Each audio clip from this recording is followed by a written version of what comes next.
كشفنا ما به من ضر وآتيناه أهله ومثلهم معهم رحمة من عندنا وذكرى للعابدين وإسماعيل وإدريس وذا الكفل كل من الصابرين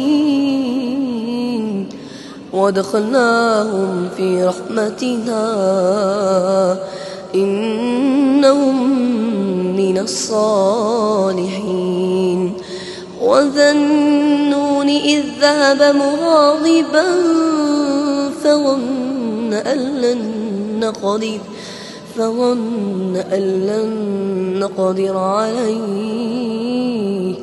فنادى في الظلمات